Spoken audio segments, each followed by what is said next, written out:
صلی علیہ 50 مرۃ فی یوم صافحتہ یوم القیامہ. بڑی پیاری حدیث پاک ہے، غور سے سنیے اور کوشش کیجئے کہ اس حدیث پاک کو اپنے قلب و جگر میں جگہ دیتے ہوئے اس پر عمل بھی کی کریں. آمنہ کے لال صاحب کمال تاجدار مدینہ سرور قلب و سینہ صلی اللہ علیہ وسلم نے ارشاد فرمایا من صلی علیہ 50 مرہ فی یوم، جو کوئی میرا امتی یہ عادت بنا لے اخلاص کے ساتھ محبت کے ساتھ ہر روز مجھ پر 50 مرتبہ درود پاک پڑھنے کی. سبحان اللہ سبحان اللہ. زیادہ نہیں، کتنی مرتبہ؟ 50 مرتبہ. 50 مرتبہ.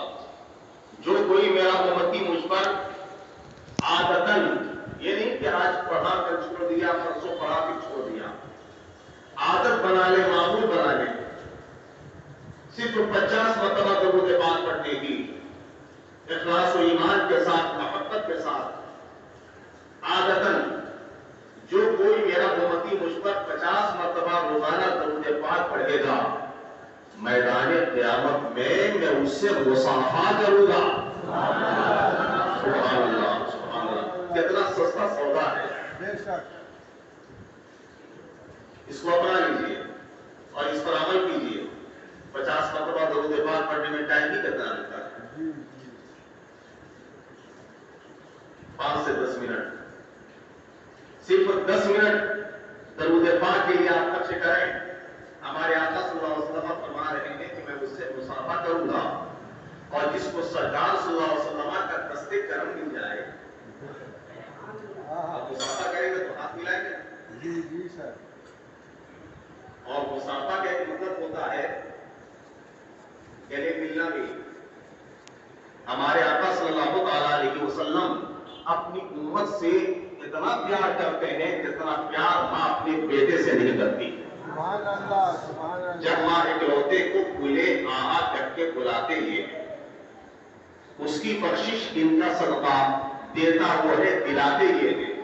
رب ہے موتی یہ ہے قاسم رزق اس کا کھلاتے یہ ہیں. ہمارے آقا مولا تاجدار مدینہ صلی اللہ تعالیٰ علیہ وسلم کی ذات بابرکات ایسی ذات ہے. اعلیٰ حضرت عظیم البرکت مجدد دین و ملت ارشاد فرماتے ہیں سرور کہوں کہ مالک و مولا کہوں تجھے، باغ خلیل کا گلے زیبا کہوں تجھے، تیرے تو وصف عیب تناہی سے ہے غریب، حیران ہوں میرے شاہ میں کیا کیا کہوں تجھے. لیکن رضا نے ختم سخن اس پہ کر دیا، خالق کا بندہ خلق کا آقا کہوں تجھے. سبحان اللہ سبحان اللہ. تو درود پاک کے حوالے سے یہ حدیث پاک اللہ تعالیٰ ہم سبوں کو اس پر عمل کرنے کی توفیق عطا فرمائے. تو 50 مرتبہ درود پاک پڑھنے کا معمول بنا لیجیے. عادت بن جائے گی اور جب پڑھتے پڑھتے مزہ آنے لگے، وجد آ جائے تو پھر 50,000 کی تعداد پوری کر دیجیے. سبحان اللہ سبحان اللہ. ہمارے آقا مولا صلی اللہ تعالیٰ علیہ وسلم کی ذات کیسی ذات ہے. آج میں چاہوں گا کہ جتنی دیر ہم بیٹھیں آمد رسول صلی اللہ تعالیٰ علیہ وسلم کے حوالے سے اور محبت رسول صلی اللہ علیہ وسلم کے حوالے سے میں گفتگو کروں اور کرنے کی کوشش کر رہا ہوں. اللہ رب العزت ہمارے قلوب کو اپنے محبوب صلی اللہ علیہ وسلم کی محبت کا مدینہ بنا دے. ہمارے آقا صلی اللہ علیہ وسلم کی آمد کا یہ مقدس مہینہ ہے. ہر نبی آئے، اپنے وقت میں آئے، اپنے زمانے میں آئے، خاص قوم کے لیے آئے، اپنے امت کے لیے آئے. انبیاء آتے رہے جاتے رہے، آتے رہے جاتے رہے، لیکن ایسے ہی نہیں گئے. ہر نبی ہر رسول آیا، آنے کے بعد بشارت دے کر کے گیا، اے لوگوں میں جا رہا ہوں وہ آ رہے ہیں. سبحان اللہ. میں جا رہا ہوں وہ آ رہے ہیں. حضرت ہود نے فرمایا میں جا رہا ہوں وہ آ رہے ہیں. حضرت موسیٰ نے کہا میں جا رہا ہوں وہ آ رہے ہیں. حضرت عیسیٰ نے فرمایا یاتی من بعد اسمہ احمد، میں جا رہا ہوں میرے بعد جو آ رہے ہیں ان کا نام احمد ہے. آسمانوں میں نام احمد ہوگا, زمین پر ان کا نام محمد ہوگا. ہر نبی آیا, آنے کے بعد یہی کہا, اے میری امت اب میرا کام مکمل ہو گیا, اب میں جا رہا ہوں. وہ آ رہے ہیں. میں نے کہا حضور کون جا رہے ہیں, کون آ رہے ہیں؟ کہا جو ایک خاص قوم کے لیے نبی تھے وہ جا رہے ہیں, جو ساری قوم کے نبی ہیں وہ آ رہے ہیں. جو ایک زمانے کے لیے پیغمبر تھے وہ جا رہے ہیں, جو ساری کائنات کے لیے رحمت للعالمین بن کر کے آنے والے ہیں وہ پیغمبر آ رہے ہیں, جو شفیع المذنبین بن کر کے آنے والے ہیں وہ رسول آ رہے ہیں. ہر نبی یہی کہتا گیا, ہم جا رہے ہیں, وہ آ رہے ہیں. میں سوچنے لگا جب انہی کو بتانے کے لیے آپ لوگ آئے تھے تو آپ لوگ رک گئے ہوتے, وہ آ گئے ہوتے. آدم علیہ السلام سے لے کر کے عیسیٰ روح اللہ تک انبیاء علیہ السلام کا یہ قافلہ آتا رہا جاتا رہا. تقریباً 1,24,000 انبیاء کرام خاکدار گدی پر آئے. آنے کے بعد واپس چلے گئے اور یہ بشارت دیتے ہوئے گئے کہ میں جا رہا ہوں, محمد رسول اللہ آنے والے ہیں. سرکار آپ لوگ رک جاتے, جب انہی کو آنا تھا وہ ڈائریکٹ آ گئے ہوتے. عجیب بات ہے, میرے آقا صلی اللہ علیہ وسلم ارشاد فرماتے ہیں اول ما خلق اللہ نوری وکل الخلائق من نوری وانا من نور اللہ. اللہ نے سب سے پہلے اپنے نور سے میرے نور کو پیدا فرمایا. تو اللہ کی پہلی مخلوق نور مصطفیٰ, اللہ کی پہلی مخلوق میرے مصطفیٰ. عجیب بات ہے, ہمارے رسول پیدا ہو رہے ہیں سب سے پہلے اور آ رہے ہیں دنیا میں تمام نبیوں کے بعد میں. اے اللہ, جب پہلے ہی پیدا کر دیا تھا تو پہلے بھیج دیا ہوتا, اور جب بعد ہی میں بھیجنا تھا تو بعد میں پیدا کیا ہوتا. پیدائش میں اول اور انبیاء کرام کی جماعت میں بھیجنے میں سب سے آخر. وجہ کیا ہے؟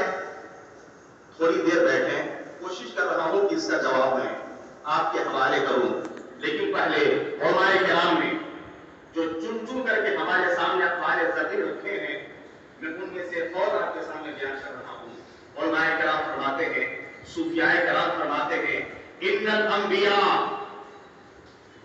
عطیۃ لاممہم وان نبینا محمد صلی اللہ تعالی علیہ وسلم محمد صلی اللہ تعالی علیہ وسلم علینا ہدیۃ.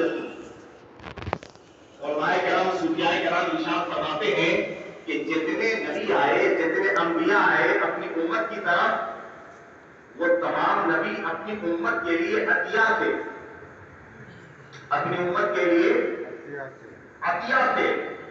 اور ہمارے آقا محمد رسول اللہ صلی اللہ تعالی علیہ وسلم ہمارے لیے ہدیہ ہیں. سبحان اللہ, سبحان اللہ. سمجھا نہیں آپ نے؟ اگر سمجھ گئے ہوتے تو آپ مچل جاتے. آئیے میں تھوڑی سی اس کی وضاحت کر رہا ہوں. ہمارے آقا صلی اللہ علیہ وسلم ہمارے لیے ہدیہ بن کر کے آئے, اور دیگر انبیاء کرام اپنی امت کے لیے عطیہ بن کر کے آئے. مل فرق بین العطیۃ والہدیہ, عطیہ اور ہدیہ میں فرق کیا ہے؟ آپ کہیں گے آنے کے لیے وہ بھی آئے, یہ بھی آئے, وہ عطیہ کے لیے ہدیہ تھے, دونوں میں فرق کیا ہے؟ بات تو ایک ہی لگ رہی ہے. عطیہ وہ چیز ہے جو کسی کو دی جائے, ہدیہ وہ چیز ہے جو کسی کو دی جائے. تو ہدیہ اور عطیہ یہ تو دونوں ایک سیم چیز معلوم ہو رہی ہیں.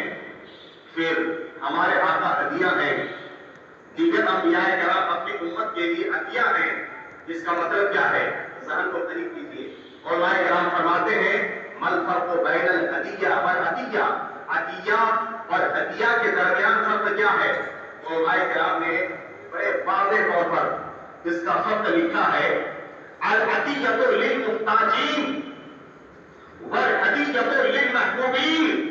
سنو, عطیہ بھی دینے والی چیز ہوتی ہے, ہدیہ تحفہ گفٹ یہ بھی دینے والی چیز ہوتی ہے, مگر دونوں میں فرق یہ ہے کہ عطیہ محتاجوں کو دیا جاتا ہے, ہدیہ پیاروں کو دیا جاتا ہے. عطیہ محتاجوں کو دیا جاتا ہے, ہدیہ پیاروں کو دیا جاتا ہے. تو جتنے نبی آئے تھے اپنی امت کے لیے عطیہ بن کر کے آئے, ہمارے نبی آئے ہیں اپنی امت کے لیے ہدیہ بن کر کے آئے ہیں. بتائیے چلا کہ تمام انبیاء کرام کی امتیں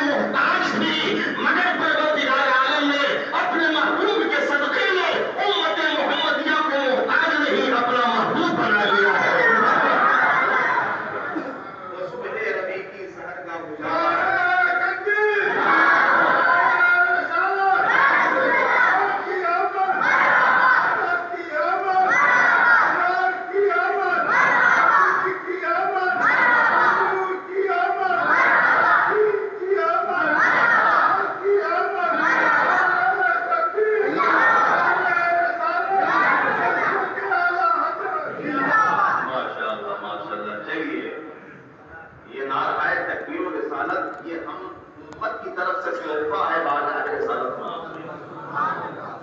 ہم لوگ جو درود پاک پڑھتے ہیں یہ تحفہ بھیجتے ہیں سرکار کی بارگاہ میں. جو صلاۃ و سلام کے نذرانے پیش کرتے ہیں یہ تحفہ ہے سرکار صلی اللہ تعالیٰ علیہ وسلم کی بارگاہ میں. اور یہ ایمان رکھتے ہوئے، ایثار رکھتے ہوئے، عقیدہ رکھتے ہوئے سرکار کی بارگاہ میں ہم اپنے ہدایہ پیش کرتے ہیں، اپنے تحفے پیش کرتے ہیں. یا رسول اللہ، یا رسول اللہ، ہم گنہگار صلاۃ و سلام کے تحفے پیش کر رہے ہیں.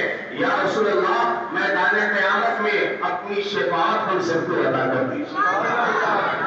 نبیوں میں امی لقب پانے والا، مرادیں غریبوں کی بر لانے والا، وہ صبح ربیع کی سحر کا اجالا، وہ جس کو بہاروں میں صدیوں میں پالا، وہ آدم کا عیسیٰ سبھی کا حوالہ، وہ جس نے اندھیروں سے ہم کو نکالا.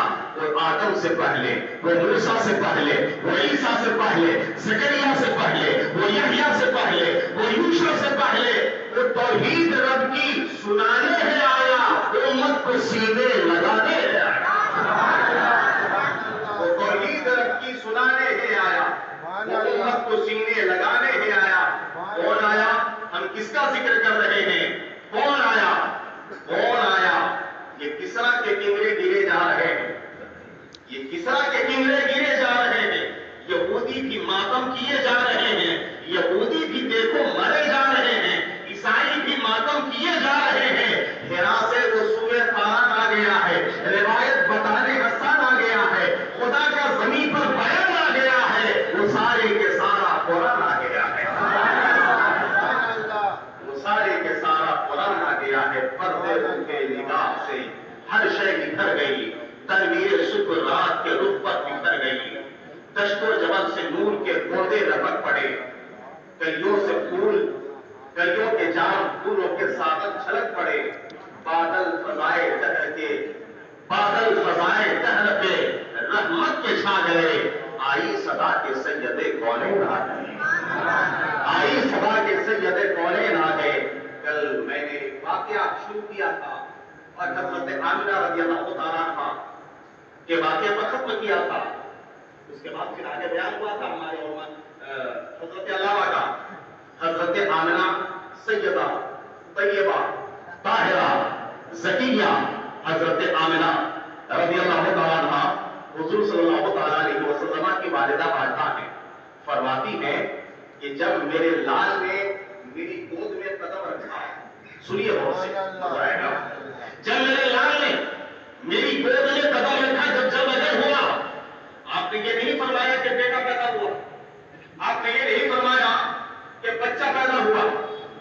عام طور پر جب عورتوں سے پوچھا جاتا ہے کیا ہوا ہے، بیٹا ہوا ہے کہ بیٹی ہوئی ہے. اگر بیٹا ہے تو بولا جاتا ہے بیٹا ہوا ہے، بیٹی ہوئی تو بولا جاتا ہے بیٹی ہوئی ہے. بچہ آیا ہے یا بچی آئی ہے. حضرت آمنہ سے پوچھا گیا کیا ہوا ہے، حضرت آمنہ فرماتی ہے خرج منی نور، خرج منی نور. یہ نہیں کہا کہ بیٹا ہوا، یہ نہیں کہا کہ بیٹی ہوئی. فرماتی ہے میرے بدن سے ایک نور نکلا ہے، میرے بدن سے ایک نور نکلا ہے. اللہ اکبر. جب بچے پیدا ہوتے ہیں، جب ڈلیوری کا وقت ہوا کرتا ہے تو گندگی بھی باہر آتی ہے، نجاست بھی باہر آتی ہے. پھر بچے کی ناف کاٹی جاتی ہے، جو ایک کنیکشن ہوتا ہے ماں سے بچے کی ناف کا، جس کے ذریعے غذا جاتی ہے بچے کے جسم میں، بچے کے شکم میں. اس رابطے کو کاٹا جاتا ہے، اس کنیکشن کو کاٹا جاتا ہے. مگر سبحان اللہ قربان جائیے، ہمارے آقا صلی اللہ تعالیٰ علیہ وسلم کا جب پیدا ہو رہے تھے تو ایک ایک لمحہ معجزہ تھا، ایک ایک گھڑی معجزہ تھی، ایک ایک ساتھ معجزہ تھی. حضرت آمنہ رضی اللہ تعالیٰ عنہا فرماتی ہے مجھے پتا ہی نہیں چلا کہ کب نور نکل گیا.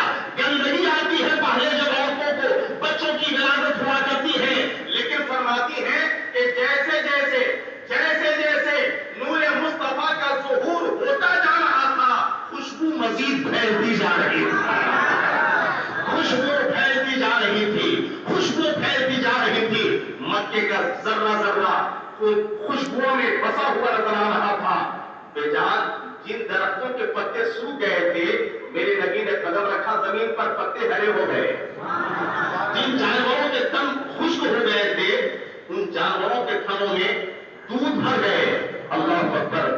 ساری کائنات نے دیکھا فرشتوں کی صدائیں دینے والی فوج گاتی تھی. جناب آمنہ سنتی تھی, یہ آواز آتی تھی, سلام اے آمنہ کے لال اے محبوب سبحانی, سلام اے فخر موجودات فخر نو انسانی. میرے آقا تیرے آنے سے رونق آ گئی گلزار ہستی میں, شریک حال قسمت ہو گیا پھر فضل ربانی. محمد وہ کتاب کون کے تبرائے پیشانی, محمد وہ حریم نور کے شمع شمشتانی.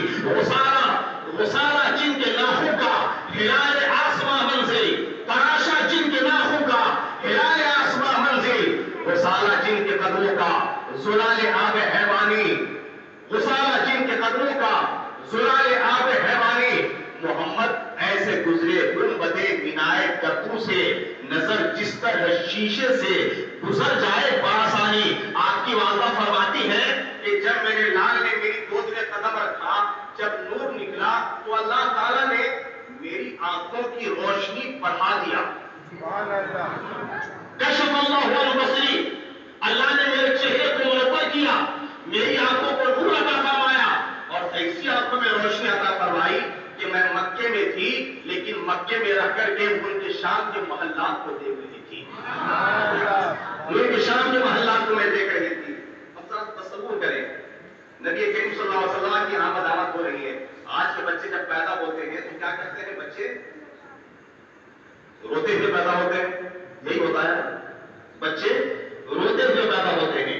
لیکن ہمارے آقا صلی اللہ علیہ وسلم جب تشریف لا رہے ہیں روتے ہوئے نہیں آ رہے ہیں.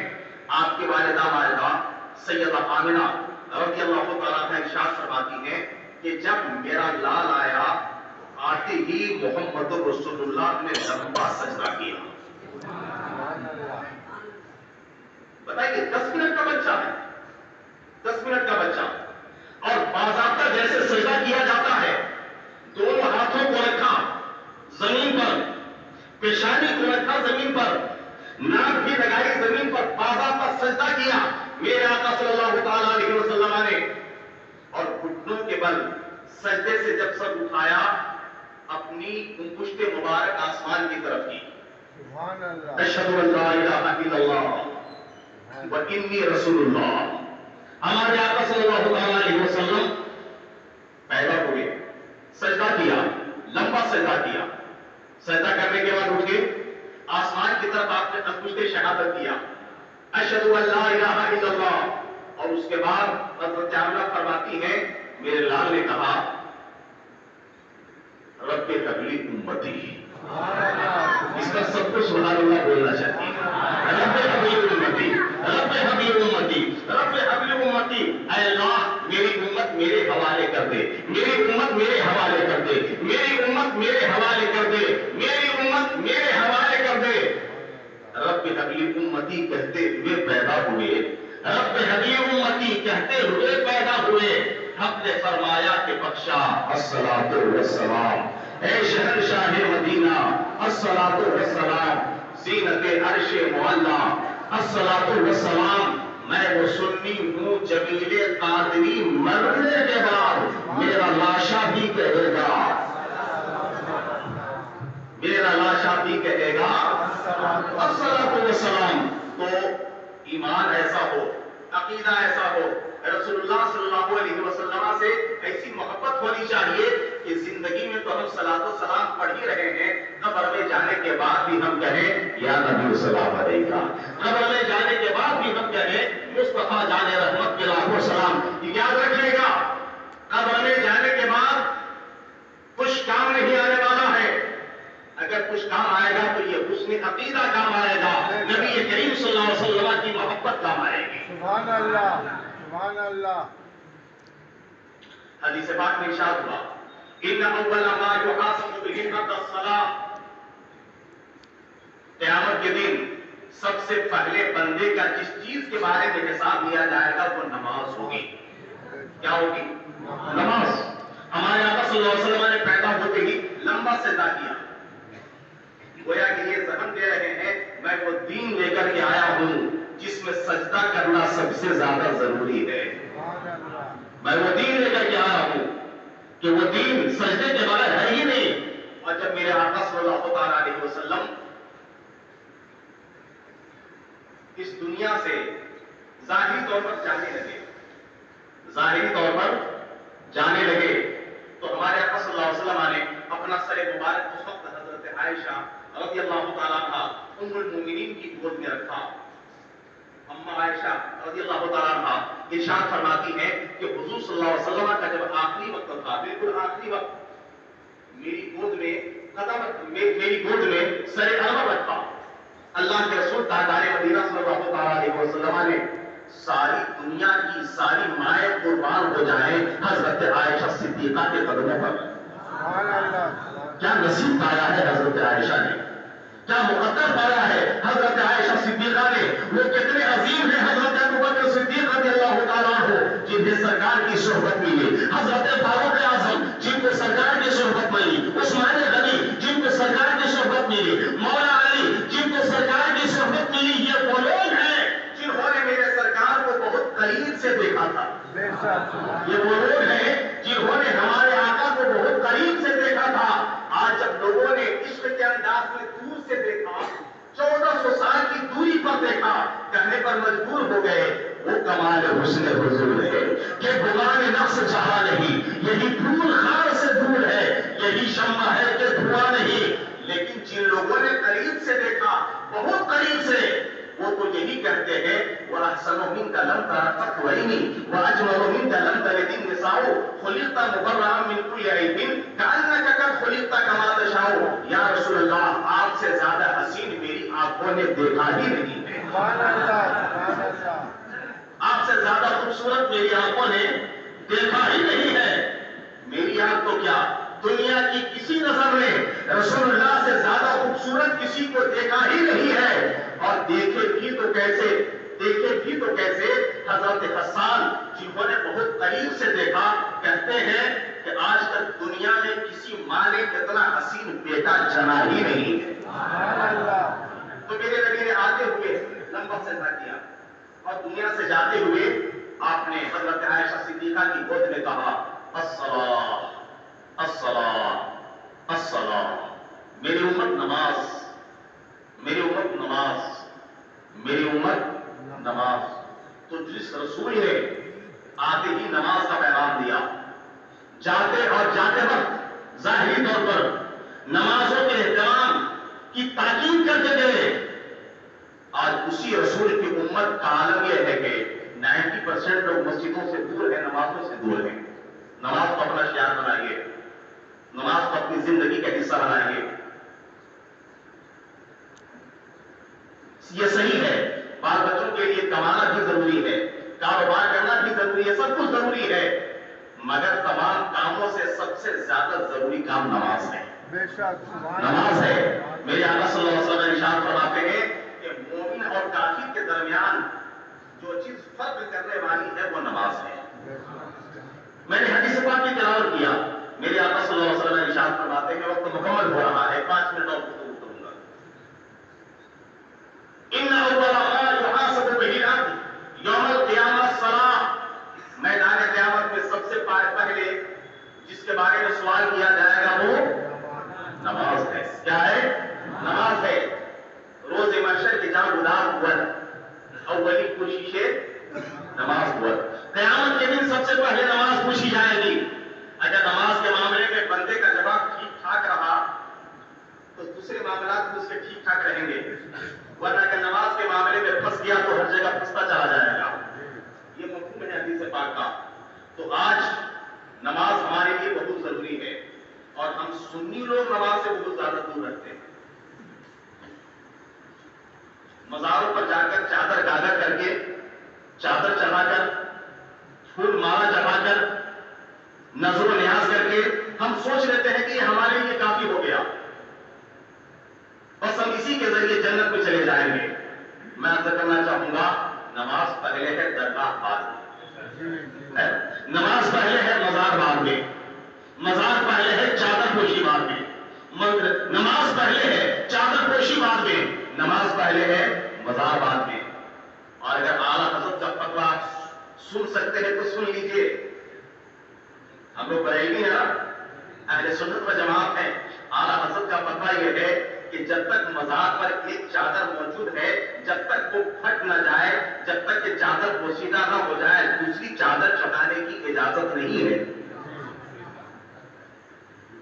چادر تو اس لیے چڑھائی گئی تھی تاکہ وہ قبر تمام قبور میں ممتاز ہو جائے کہ یہ عام آدمی کی قبر نہیں ہے، یہ خاص کی قبر ہے، یہ عام کی قبر نہیں ہے۔ چادر بتائے گی کہ یہ اللہ والے کی قبر ہے، یہ کسی خاص کا مزار ہے، تو اس کے لیے ایک چادر کافی ہے۔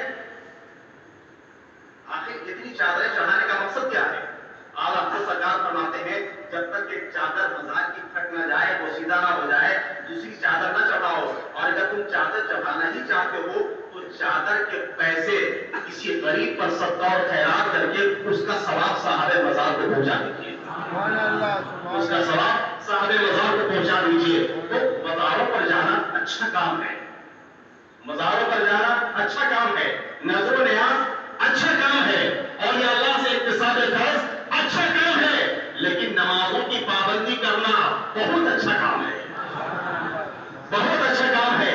تو ہمارا تو یہ ماننا ہے کہ ہمارے ساتھ نماز بھی ہو، نیاز بھی ہو، ورنہ صرف نیازی بنے نمازی نہ بنے تو بھی بڑا غلط ہو جائے گا، اور صرف نمازی بنے رہے نیازی نہ بنے تو بھی بڑا غلط ہوگا۔ کیوں؟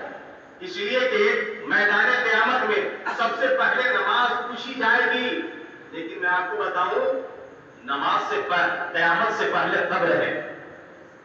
توجہ چاہوں گا 2 منٹ کے لیے۔ حشر بعد میں قبر پہلے، قیامت بعد میں قبر پہلے۔ قیامت کے میدان میں نماز سب سے پہلے پوچھی جائے گی، لیکن پہلے قبر میں جانا ہے نا، قبر میں نماز نہیں پوچھی جائے گی، عقیدہ پوچھا جائے گا۔ سبحان اللہ۔ قبر میں جانے کے بعد میں یہ آپ کو ذرا دینا چاہتا ہوں کہ نماز بھی ضروری ہے، نیاز بھی ضروری ہے، اور نیاز کے لیے اہل سنت و جماعت کا عقیدہ ہونا ضروری ہے نا، کیونکہ سنی ہی نیازی ہوتا ہے، دیوبندی نیازی نہیں ہوتا۔ اہل سنت ہی نمازی بھی ہو اور نیازی بھی ہو تب کامیابی ملے گی۔ نماز کا حساب میدان قیامت میں دینا ہے، لیکن میدان قیامت سے پہلے قبر ہے، حشر سے پہلے قبر ہے، اور قبر میں نماز کا سوال نہیں ہوگا، روزے کا سوال نہیں ہوگا، زکات کا سوال نہیں ہوگا، حج کا سوال نہیں ہوگا، بلکہ قبر میں سب سے پہلے عقیدہ پوچھا جائے گا۔ کیا سوال ہوگا قبر میں؟ من ربک، تیرا رب کون ہے؟ یہ نماز نہیں ہے، عقیدے کی بات ہے نا؟ نماز عمل ہے اور یہ عقیدہ ہے، نماز عمل ہے اور یہ عقیدہ ہے، دونوں میں فرق کیا ہے؟ عمل وہ ہے جو دکھتا ہے، عقیدہ وہ ہے جو دکھتا نہیں ہے۔ ایک جملے میں اگر میں کہوں عمل وہ ہے جو نظر آتا ہے، عقیدہ وہ ہے جو نظر، تلاوت کرنا نظر آتا ہے یہ عمل ہے، نماز پڑھنا نظر آتا ہے یہ عمل ہے، روزہ رکھنا نظر آتا ہے عمل ہے، زکات دینا نظر آتا ہے عمل ہے، حج کرنا نظر آتا ہے یہ عمل ہے، تہجد گزاری کرنا نظر آتا ہے عمل ہے، صدقہ خیرات کرنا نظر آتا ہے عمل ہے، مگر دل میں اللہ کے بارے میں یقین کتنا ہے نظر نہیں آتا، یہ عقیدہ ہے۔ رسول اللہ کی محبت کتنی دل میں ہے نظر نہیں آتی، یہ عقیدہ ہے۔ غوث اعظم کے بارے میں ہم نظریہ کیا رکھتے ہیں یہ نظر نہیں آتا، یہ عقیدہ ہے۔ تو قبر میں جانے کے بعد عمل نہیں پوچھا جائے گا، عمل تو قیامت میں پوچھا جائے گا، قبر میں پہلے عقیدہ پوچھا جائے گا۔ سبحان اللہ۔ قبر میں پہلے، اور بچوں کو لوگ غور سے سنو کیونکہ ان لوگوں کی زیادہ محنت نوجوانوں پر اور بچوں پر ہو رہی ہے، ان کا عقیدہ نکالا جائے، ان کو برباد کیا جائے، ان کے عقیدے تباہ و برباد کیے جائیں، چھینے جائیں، تو سنیے عمل کا حساب قیامت میں اور عقیدہ کا حساب قبر میں۔ تو قبر میں پاس ہوں گے تب نہ آگے جا کر کے پاس ہوں گے۔ اور کوئی اگر میٹرکے میں فیل ہو گیا تو آگے کیسے بڑھے گا؟ پہلے قبر ہے، قبر میں عقیدہ پوچھا گیا، مرتبہ کا تیرا رب کون؟ انشاءاللہ تعالیٰ ہم جواب دے دیں گے ربی اللہ، بولیے انشاءاللہ۔ کیا جواب دیں گے؟ ربی اللہ، میرا رب اللہ ہے۔ وہاں سب کی زبان عربی ہو ہی جائے گی، خود بخود عربی ہو جائے گی، انشاءاللہ ہم جواب دیں گے ربی اللہ۔ دوسرا سوال ہوگا فرشتوں کا، کون سا سوال ہے؟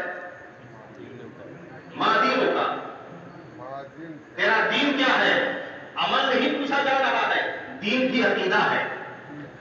تیرا دین کیا ہے؟ یہودیت پر تو تھا، نصرانیت پر تھا یا اسلام پر تھا؟ اب پوچھا جا رہا ہے دین کیا ہے، تو انشاءاللہ تعالی ہم جواب دے دیں گے دین یہ اسلام، میرا دین اسلام ہے. ہم اسلام کے ماننے والے ہیں. ہم یہودی نہیں ہیں، ہم مومن ہیں، مسلمان ہیں. نصرانی نہیں ہیں، مومن ہیں، مسلمان ہیں. مجوسی نہیں ہے، مومن ہیں، مسلمان ہیں. اب اتنا کہنے پر کہ ہم مسلمان ہیں بیڑا پار ہو جانا چاہیے تھا. چلو بھائی کلمہ پڑھنے والا ہے، مسلمان ہے، جنت میں بھیج دو، جنت کے دروازے کھول دو، نعمتیں اور آسائشیں قبر میں پیش کر دو، ہے نا. تیرا رب کون ہے؟ جواب دے ہی دیا. تمہارا دین کیا ہے؟ جواب دے ہی دیا. میرا دین اسلام ہے، ہم کلمہ پڑھنے والے ہیں رسول کے. تو کیا اتنا کافی ہے؟ کیا تیسرا سوال بھی ہوگا کیا؟ جی ابھی فرصت نہیں ہے، فرصت نہیں ہے. اصل سوال باقی ہے. اصل سوال جس پر کامیابی اور ناکامی کا دار و مدار ہے وہ باقی ہے. وہ سوال جس پر جنت اور جہنم کا فیصلہ ہونا ہے وہ سوال باقی ہے. وہ سوال جس پر خدا راضی ہوگا یا ناراض ہو جائے گا وہ سوال باقی ہے. وہ سوال جو آپ کو جنت میں لے جائے گا یا جہنم میں لے جائے گا وہ سوال باقی ہے. وہ سوال کون سا ہوگا؟ ما كنت تقول في هذا الرجل، اس شخص کے بارے میں تم کیا کہتے تھے؟ سبحان اللہ، سبحان کوئی سبحان اللہ، اللہ. سبحان اللہ، اس شخص کے بارے میں تم کہتے کیا تھے؟ سبحان اللہ. لوگوں نے گرامر پڑھا ہے عربی کا. جب کالا کانون کنتا جہاں پر لگتا ہے تو تھا کا معنی پیدا کرتا ہے. ما کنت تقول، تم کیا کہتے تھے؟ دنیا میں تھے تو کیا کہتے تھے؟ کس کے بارے میں؟ ان کے بارے میں. نام کیوں نہیں لیا گیا؟ پوشیدہ کیوں رکھا گیا؟ یہی تو امتحان ہے. اگر نام بتا ہی دیا جاتا تو امتحان کہاں رہے گا؟ پوچھا جا رہا ہے کہ اس ذات کے بارے میں، اس شخصیت کے بارے میں تم کیا کہتے تھے؟ ہمارے علماء کرام تحریر فرماتے ہیں اس وقت حضور صلی اللہ علیہ وسلم کا جلوہ ہر مومن کو دکھایا جائے گا اور سرکار کی طرف اشارہ کرتے فرشتے کہیں گے کیا کہتے تھے ان کے بارے میں، کیا عقیدہ تھا تمہارا؟ اب پوچھیے آپ ان لوگوں سے، کیا جواب دو گے اس کا؟ کیا کہتے تھے ان کے بارے میں؟ کیا اپنی طرح بشر کہتے تھے؟ کیا